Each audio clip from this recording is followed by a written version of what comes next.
So today I'm going to introduce the concept of the team relaunch. We've been through the ringer these past 15 months. Whether your team stayed at work or went home, whether you had to lay off individuals, whether you added individuals, the pandemic had a profound impact on teams and organizations in some positive and some very, very challenging ways. And now that the masks are coming off, the temptation is just to get back to business as usual. And I want to share with you that I think that would be a mistake and a colossal missed opportunity.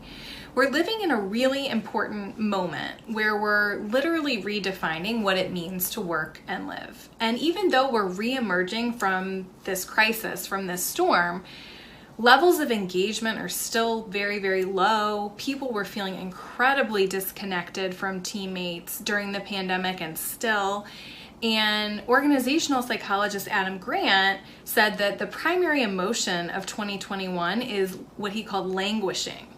And those feelings have continued, and they are continuing. And so brushing over them would only cause engagement and performance to plummet even further. Now is the time to reconnect with and to re-energize your team.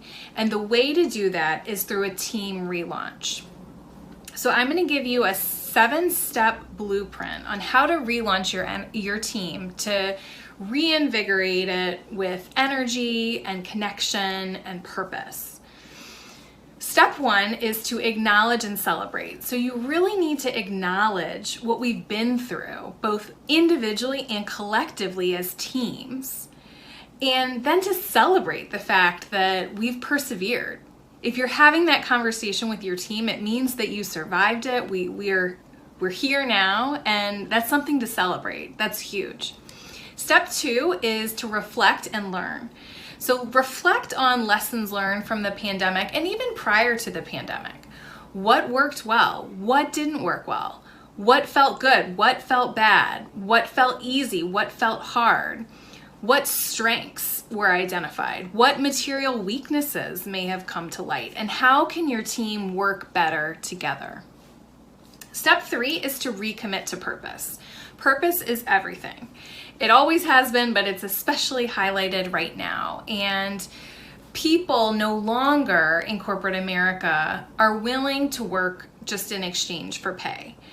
The psychologist and relational expert Esther Perel recently said that this is now what she calls the identity economy. What does that mean? It means that people no longer are willing to just perform a task. Work is not just about having a skill and performing that job well. It's about finding purpose and meaning and identity through your work. And so it's very difficult for people to connect with that purpose and that meaning if the organization for which they work is not clear on its purpose. So what did you learn through the pandemic about the purpose of your organization? Maybe it's that you need to recommit to the purpose that already existed, and maybe you need a new one. What does that conversation look like? What's going to be important going forward? Step 4 is to get to know each other again. We are not the same as we were 15 months ago. We are different, very different individually and collectively. So starting to have those conversations of what's important to people now. People have had a long time and have been forced to turn inward and reflect on what's important. And it's important to have those conversations at work so that we can all get to know what's driving everyone, what's motivating everyone, and then how do we connect those drivers and that purpose to the purpose of the organization. Step 5 is to identify changes that are coming. We are in a period of uncertainty and change still. It's inevitable that change will continue to evolve.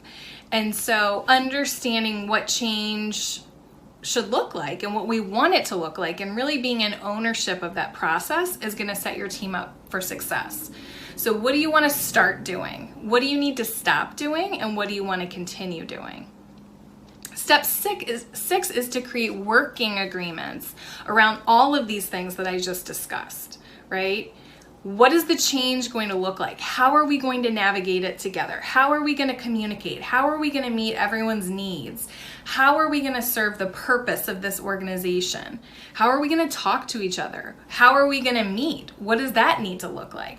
There's so many questions coming back into this new work landscape that we need to identify through very, very clear working agreements. And those conversations are not always easy to have, and it's important to have them anyway and to get it all out on the table so that moving forward we can really be in ownership of our work relationships and enhance our emotional and relational intelligence so that we can work more effectively together. And then last, build in metrics and accountability so that you can measure your success and assess where tweaks need to be made, and also hold yourselves and each other accountable. So this is my 7-step blueprint for relaunching your team. This is going to set your team up to re-energize, reconnect, and recommit to the purpose of your organization. So if you're sitting there thinking, yes, we need this, I like this idea, but I have nowhere to start, there is so much support out there. There's so much support out there. So please do get some help. As always, I'm here to support you, so don't hesitate to reach out.